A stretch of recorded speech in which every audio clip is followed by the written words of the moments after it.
Salam wa rahmatullah. As you all know, Sheikh Imran Hussain is visiting UK, and well, he's actually visiting Europe, but he stays in UK and he's in and out visiting various countries in Europe.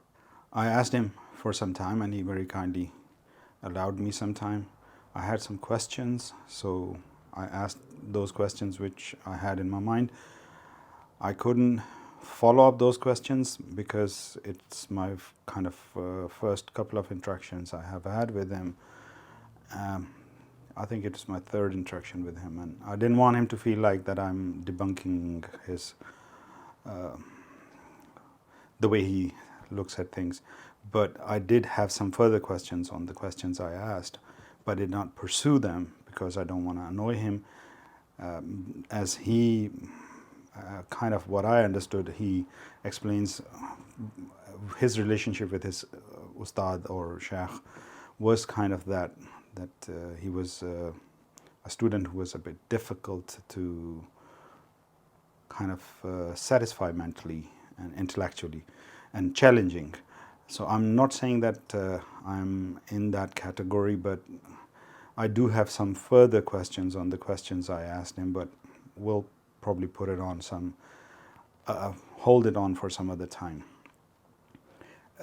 In this meeting, it was an environment which wasn't in my control or partially Sheikh's control. It wasn't completely in his control either. So there's background noises, people coming and going, talking, and you can hear those things.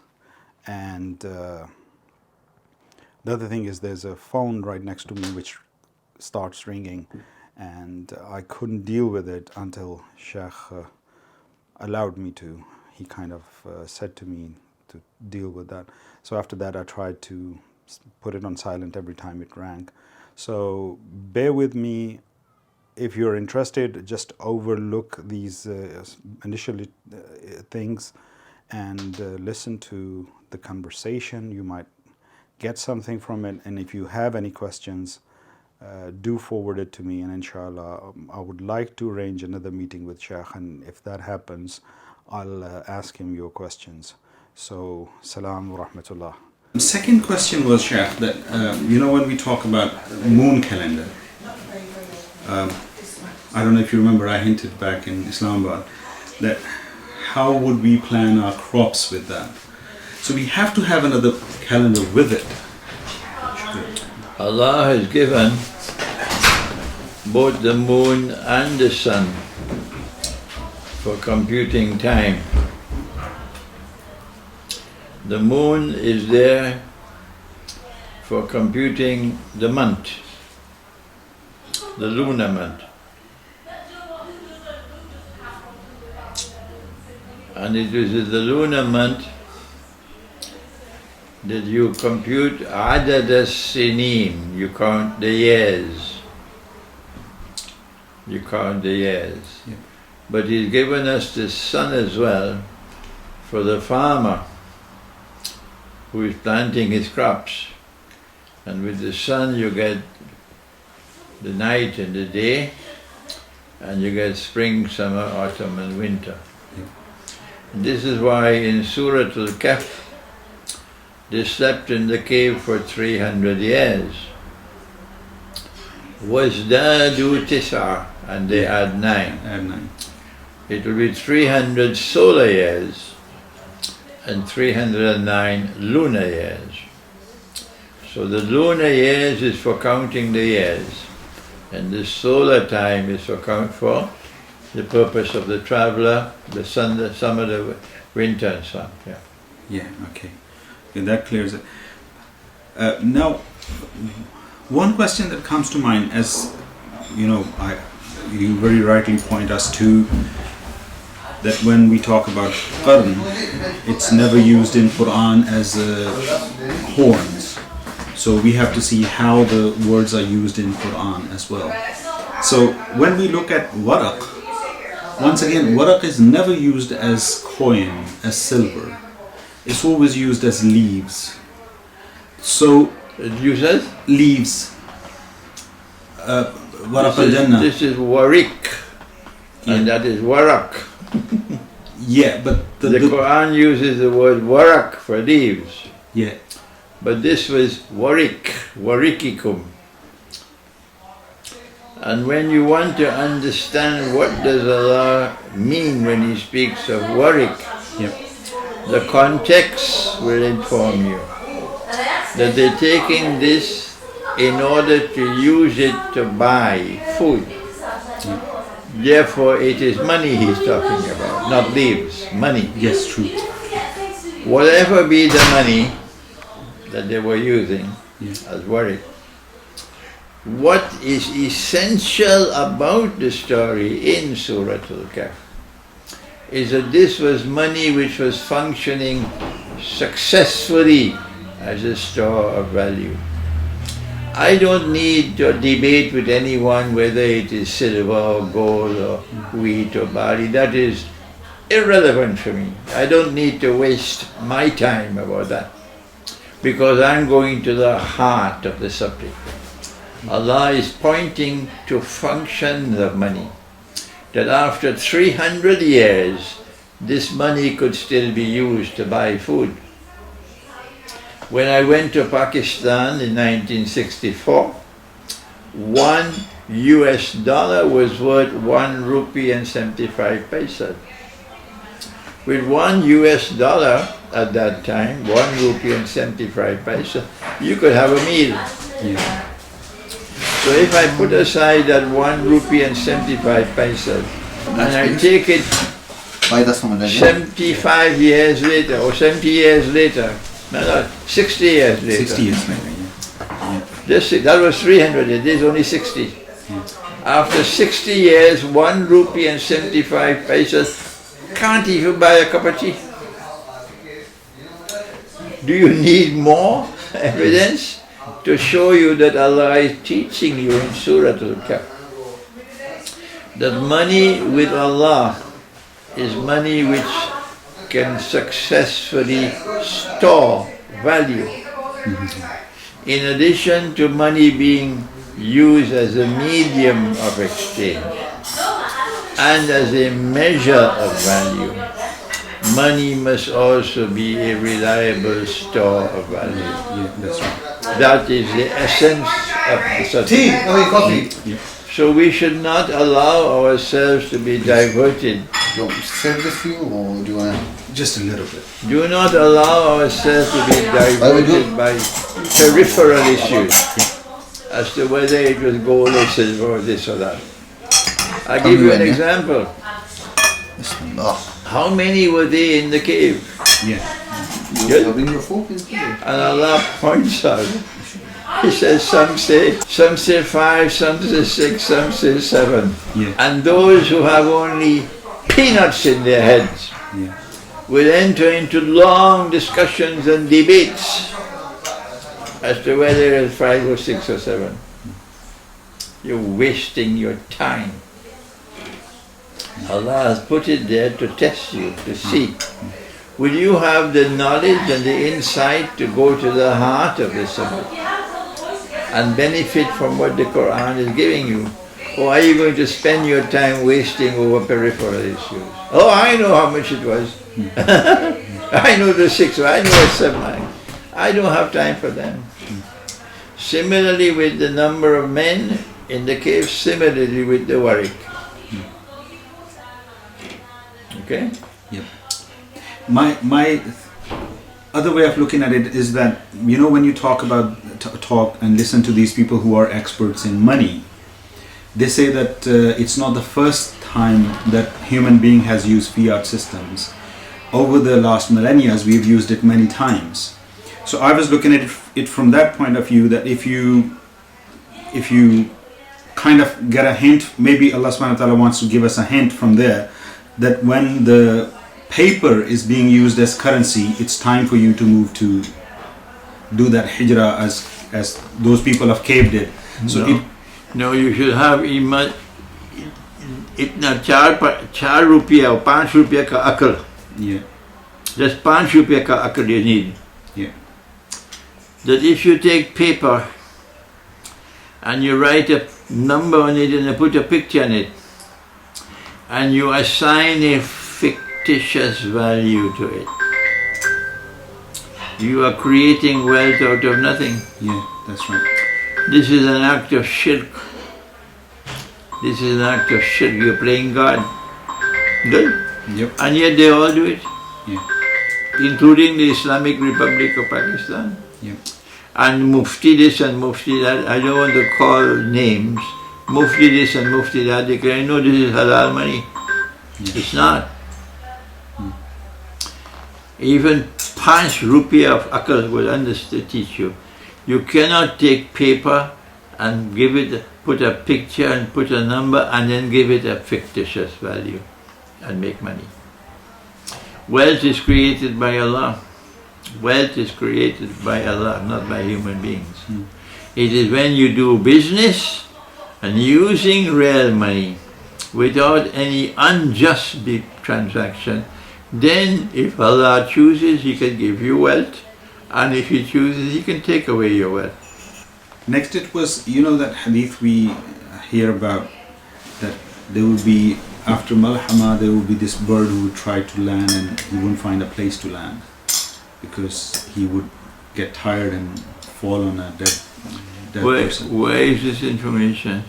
Dr. Israr Ahmad said, That after the narrated, Malhama, yeah, that there is this bird who would try to land somewhere, but a bird. Yeah, who wouldn't find any place to land. I have never in my life ever come across this information, so you have to ask somebody else, not me. Yeah, sure, no worries, no worries.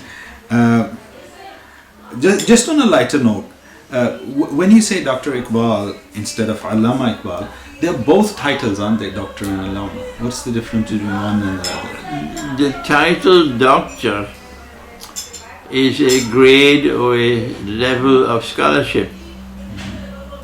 And people work and they reach to different levels of scholarship. True. And they given a sanad for having reached that level of scholarship. Okay? Yep. In the Western universities, you have this bachelor's degree and master's degree and PhD. And they give a title of doctor. In our scholarship, you have the ijaza al-aliyah, you have the kamil, and you have the takhassus, which corresponds to theirs, but we don't give any title to the one who has achieved the takhassus. Takhassus is like equivalent to the PhD. Okay. He didn't go to an Islamic university, he went to Western University. Yeah. He went to London, he went to Cambridge, he went to Heidelberg, and he got his PhD, he got Dr. Iqbal. We do nothing wrong in referring to him by the academic qualifications he got. There's nothing wrong in that. Yeah. But when you want to elevate him and make him an allama, you want to increase his profile by referring to him as allama. Okay? Yeah. Whereas I would much prefer that we do not attach any titles to them. Yes. Those who want to refer to him as Allama Iqbal, I am not going to stop you. Yeah. But I object to your forcing me. I say great men don't need titles, and I am comfortable calling him Dr. Iqbal. Yeah, that's fine. It's just an explanation Yeah. because obviously the people from our background from Pakistan, they're kind of attached to that thing. I have So no it- objections. it You can explains do it, to them- Don't force me. Yeah, it's You want to refer to him as Qaidi Azam? I have no objections. For me, he's Muhammad Mr. Jinnah. Yeah.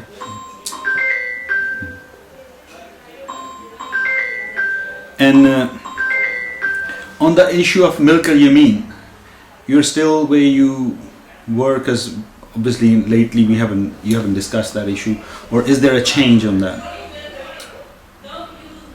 The Prophet, Allah's blessing be upon him,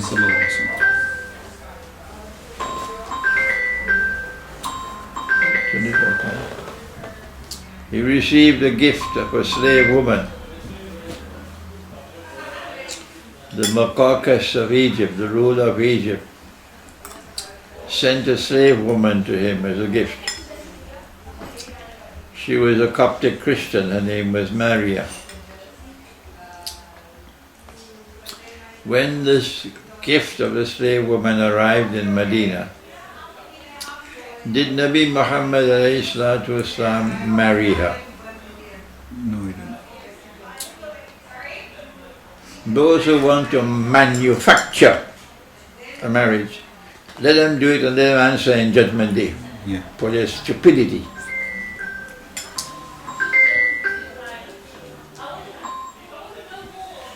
No, he did not marry her, but still he took her as a wife. And she is universally recognized as his wife, Yeah. as Umm al-Mu'minun, meaning after his death no one can marry her. She's the mother of the believers, and she's recognized as his wife, but she was never a wife of nikah. If he wanted to marry her, then the law, which has come in our Sharia, is that he first had to free her. Oh, okay, yeah. You can only marry a free woman, nikah. You can only make nikah with a free woman. And she has to be given the choice to say yes or no. And if she said no, he had to accept it and send her back as a free woman. Did that happen? That never happened. But my critics would want to create evidence now to say it happened. So we leave them with their foolishness. She was still a slave woman when he took her as a wife. So in what capacity did he take her as a wife, if it was not a wife of nikah? They can't answer that question. They cannot. Yeah. My answer is he took her as a wife as Milk al-Yamin. So to have a Milk al-Yamin as your wife is sunnah. It's sunnah. There are about 14 or 15 verses in the Quran on the subject of Milk al-Yamin. And I'm speaking about a Milk al-Yamin who is a woman, not a man, a woman. The scholars of Islam today seem to be universally of the view that a Milk al-Yamin can only be a slave, and that slavery is now abolished, and there are no more slaves, and therefore these 14 or 15 verses of the Quran are now obsolete and redundant, and therefore fit to be put in cold storage. My view, on the other hand, and I am confident that on Judgment Day I will be judged to be correct, is that no verse of the Quran is ever cancelled or abrogated, none. And therefore no verse of the Quran can become obsolete or redundant. And therefore these verses of the Quran on Milk al-Yamin still have an operational validity. The question that now remains is, if there is no slavery, how can a woman become a Milk al-Yamin? And my response is that our Prophet prophesied that in Akhir Zaman one man will have to maintain 50 women. And a woman does not need only clothing and shelter and food. A woman also has biological needs, particularly when she is young. And if those biological needs are not fulfilled, it can drive her crazy. Yes, it can drive her crazy. She can have mental problems. So maintaining a woman is not only providing her with food and clothing and shelter. So how are they going to solve that problem? They don't talk about this. They don't lecture about this. They don't teach this subject because they're too scared to take up this subject, because they don't have any answer. The obvious result would be, if you do not provide an answer, you're going to end up with prostitution. Yeah, there's another. Even a schoolboy will understand that, but the scholars of Islam refuse to accept that. My answer is that there is this provision in the Sharia of the Quran, the milkal yamin, to help us to resolve that problem. Because if you want to take a second or a third or a fourth wife, the condition is that you have to maintain them equally. But you may not have the means to do so. And Allah says, if you cannot maintain them equally, then wahida, only one. Good? But even though you don't have the means to maintain them equally, you may still have the means to be able to provide clothing and food and shelter. Alright? So then, my view is that the institution of milk al-yamin is the solution for us in this room. I don't know what they will do, but for us, milk al-yamin is the solution when you have a situation of one man having to maintain 50 women. How does she become a milk al-yamin? If slavery is the only road. But the Quran does not tell us that slavery is the only road. Yes. When the battle of Badr had taken place and the battle of Uhud had taken place, there was a large number of widows and orphans. And in Surah to Al Imran, I think, Al Imran or Nisa, one of the two, he says, وَإِنْ خِفْتُمْ أَلَّا تَعْدِلُوا أَلَّا تُقْسِطُوا فِي الْيَتَامَى. If you fear that you will not be able to fulfill your collective responsibility Surah Nisa. to the Nisa. Surah Nisa, to the orphans.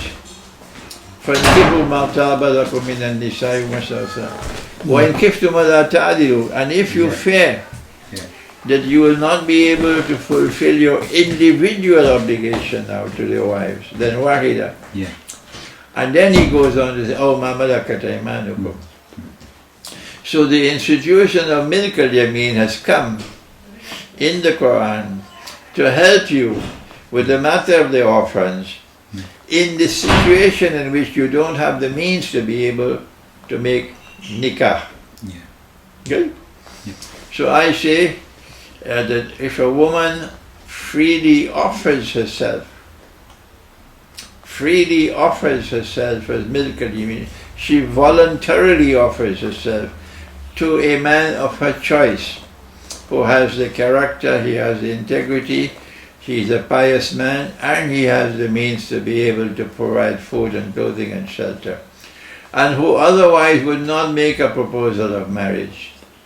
Then if she offers herself as milk al-yamin, then a contract can be engaged. Same thing with two witnesses, but there's no need for a dowry. And they then enter into this contract in the presence of witnesses, and she becomes a wife. But she will be a wife of milk al-yamin, not a wife of nikah. If they have any children, the children have the same legal status as the children with the wife of nikah. But when you die, she does not inherit from you, and you do not have to maintain her equitably with your wives of nikah. This is my view, and Allah knows best. That's great. You know, when Allah subhanahu wa ta'ala talks about those in the end time, you'll find hatred for you, Jews and alladina ashraku. Yes. Ashraku, who fall in that category? When the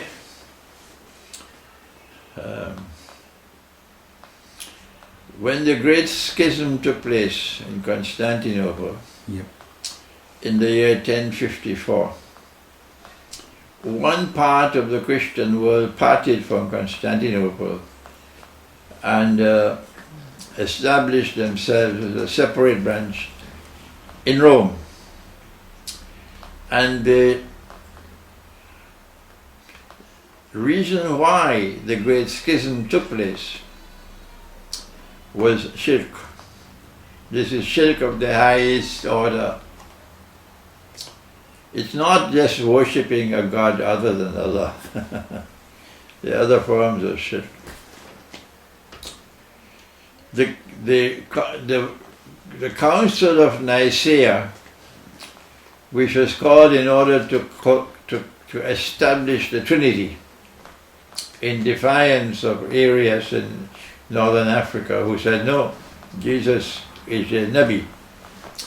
The Council of Nicaea established the Trinity, God the Father, God the Son, and God the Holy Spirit.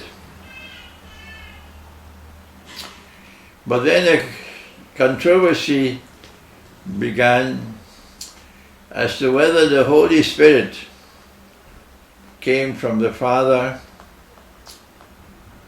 alone or came from the Father and the Son. The Jews were aware of this when they said to the Quraysh, ask him these three questions which only a prophet can answer. And one of the three questions was ask him about the Ruh. What they meant was ask him about the Ruhul Qudus, the Holy Spirit. Yeah.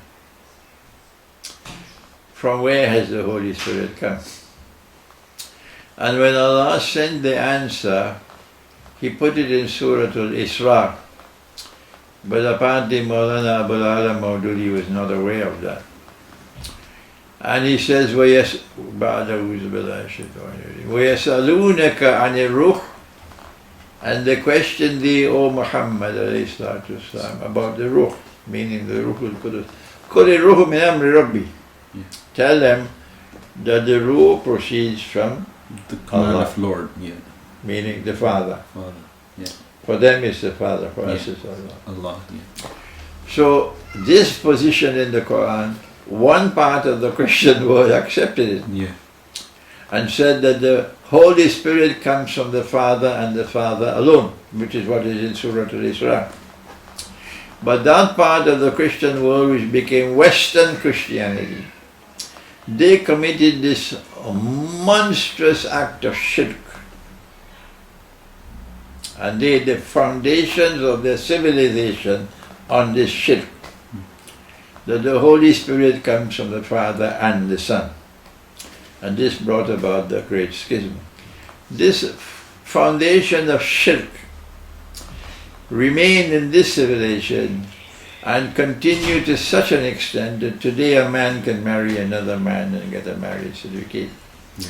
So the Quran is referring primarily to a time when a people will have the greatest hatred and hostility for you.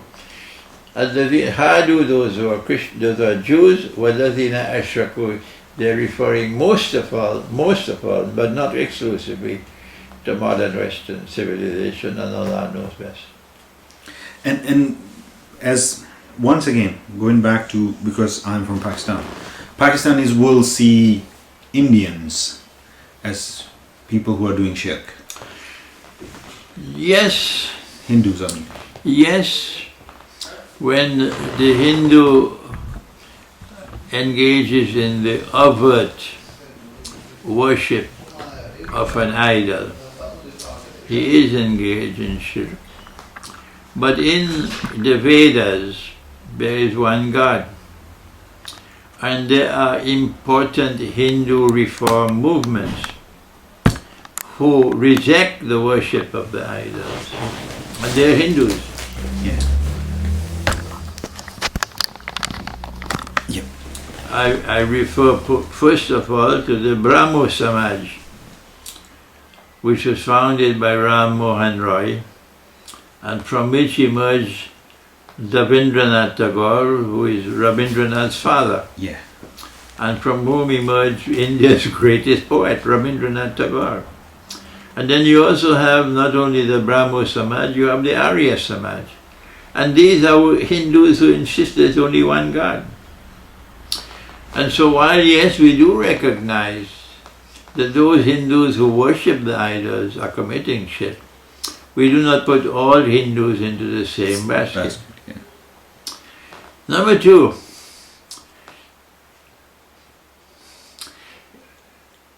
when you find a Hindu people being turned away from truth which is in Hinduism and are now becoming strategic allies of Israel, then you find a Hindu people who are joining the Judeo-Christian Zionist alliance.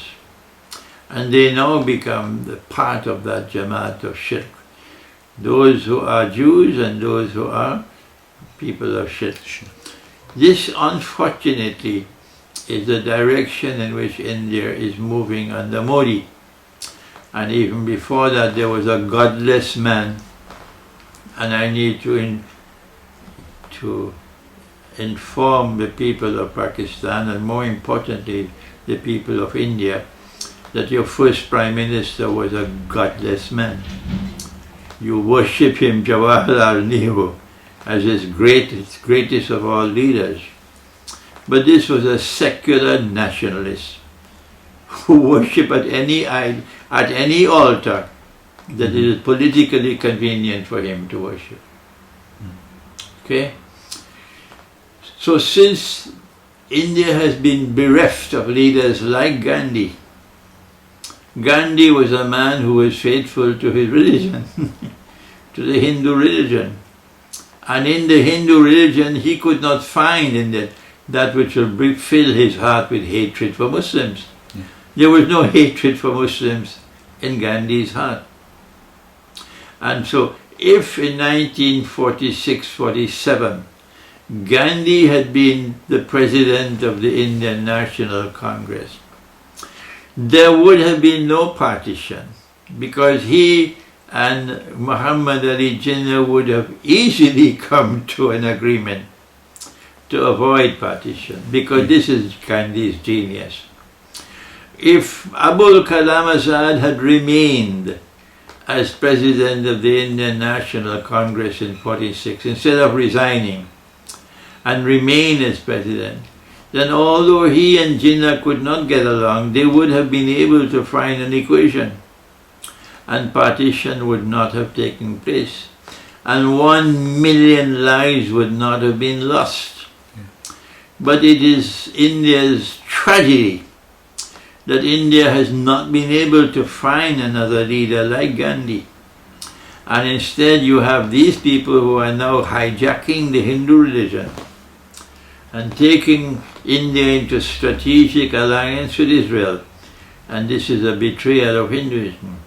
So unfortunately, I have to say that to the extent that Modi continues and his people continues, who are the exact opposite of the spectrum from Gandhi, then Hindu India will be a part of that world of shirk that the Quran has referred to, that will have the greatest hatred and hostility for you. Yes. Sheikh, just on this point, do you see India getting further away from Russia as well? Because now they're in America's lap kind of too much? The people who follow truth are people who conduct their political affairs on the basis of integrity and morality and not expediency. Yeah. The leadership of India from the time of Jawaharlal Nehru has always pursued politics on the basis of expediency rather than integrity and morality. You can see it. People who are following the truth, when they give their word, they keep their word. That is the true Hindu. That's the true Christian, the true Jew, the true Muslim, the true Buddhist. When you give your word, you keep your word. You don't go fishing for possible ways to get out of your word. Yeah. Jawaharlal Nehru and the Indian government gave their word when then there was a ceasefire in Kashmir and the matter went before the Security Council of the United Nations. They gave their word that the people of Kashmir will have the freedom to exercise their own right of self-determination through a plebiscite. They gave their word and they broke their word. And they're not even ashamed of it. They don't cry about it. They seem to be happy and satisfied that we're able to find an escape route, no matter how ugly it is, that we didn't have to keep our word. The people of Kashmir have been denied this right for 75 years. If a plebiscite was taking place, to have taken place 75 years ago, and 80% of the people would have voted against joining India, today it will be 100%. Today it will be 100%. After 75 years, instead of drawing Kashmir closer to you with wisdom, something that Jawaharlal Nehru had none at all, today Kashmir is even more hostile to you than it was 75 years ago. So this is the tragedy of India. And once again, going back to Quran, when Allah subhanahu wa ta'ala talks about the riba, he mentions idafa mudafa. That's compound interest. Compound interest. Yeah, I couldn't. So, compound interest. Does that make the banking interest any different from what Allah subhanahu wa ta'ala is talking about here? No, banking interest is pure riba. Yeah. Pure riba. But Abdullah Yusuf Ali, who translated and made a commentary of the Quran, was incapable of recognizing that bank interest is riba. Yeah. And once again, if we look into the Quran as getting guidance for, Quran says if you are overpowered and you are suppressed, like for example even eating pork, it allows you if there is no other means. So can we say from that people who pay riba has got lesser punishment on them, or they are not to be blamed because they are... It is the Prophet who must answer that question, not me. Mm-hmm. And he cursed all four. And he said that they are all equally guilty. The one who takes riba, the one who gives riba, the one who records the transaction, and the two witnesses. He said they are all equally guilty. And in terms of when we are talking about, I know you said that you should have not called it Muslim village. Have you thought of something else that we should have called it? Yes, by calling it a Muslim village, I am identifying it with only one group of believers. But there are Christians today who would be very happy to come and live with us in such a village. Yeah. You might even find Hindus who will want to come and live with us in such a village because they are fed up with the godless decadence of the world. So instead of calling it a Muslim village, I should have given it another name at that time. Have you thought about it? Some other name could be given. Like today we have two projects in the north of Pakistan in the mountain, but we're not calling them Muslim villages. Yeah. I won't tell you what they're being, because that is a security problem. Yeah, and on that, I had like for example, when Prophet moved to Medina, he didn't make it a communal area. Everybody owned whatever they owned, and they managed it according to that. Do you see us making these these establishments communal? In Medina, each tribe lived in a geographical area of its own. People live as part of a tribal village, okay? Yeah. And that is how we should live, because Allah says, I have created you وَجَعَلْنَاكُمْ شُعُوبًا وَقَبَائِلَ لِتَعَارَفُوا. I have created you as nations and tribes so that you can live collectively in a relationship in which you will know each other in a respectable way and coexist respectfully.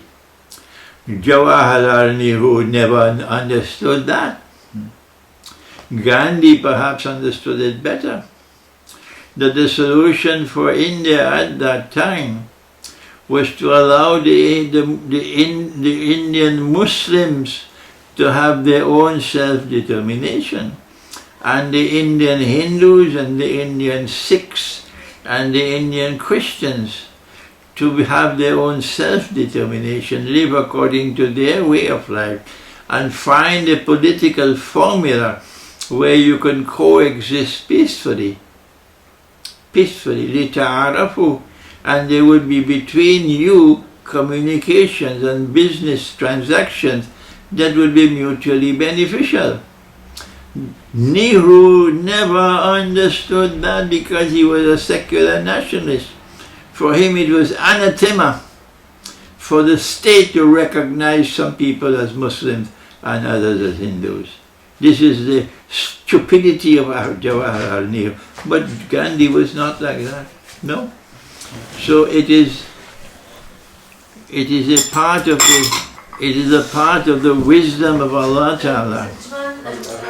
That, for example, if Pakistan were to take this knowledge, wisdom from the Quran, then you will have a different Pakistan. The Sindhis in Pakistan would not have the Urdu language. The Sindhis in Pakistan would not have the Urdu language forced upon them. The Bengali people of East Pakistan would not have the Urdu language forced upon them. No. Pakistan would have been Bengali, it would have been Sindhi, it would have been Punjabi, it would have been Pathan, it would have been Baloch.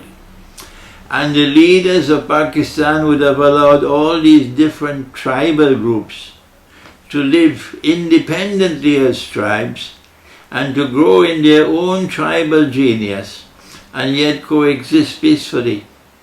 That never happened in Pakistan.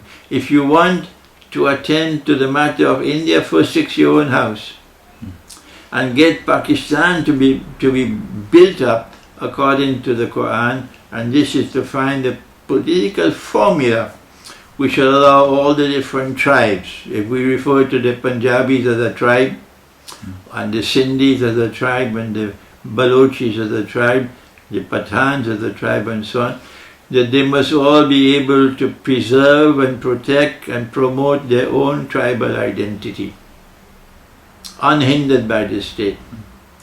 And you find a means whereby they can coexist peacefully and with mutual benefit. This is what Pakistan must do before Pakistan could attempt to talk to India.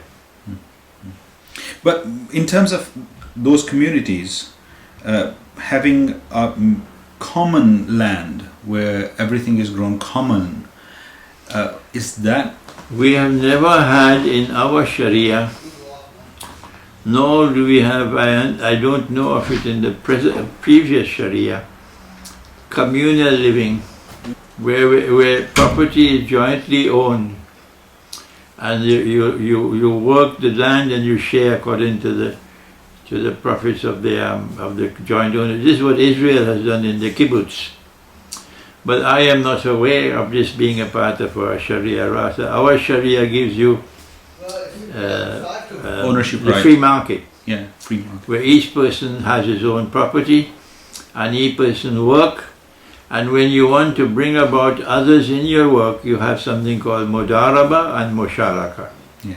And mudaraba and musharaka are much different from communal living. Okay, let's call it enough for today. Shukran. Shukran, Okay. Sheikh. All right.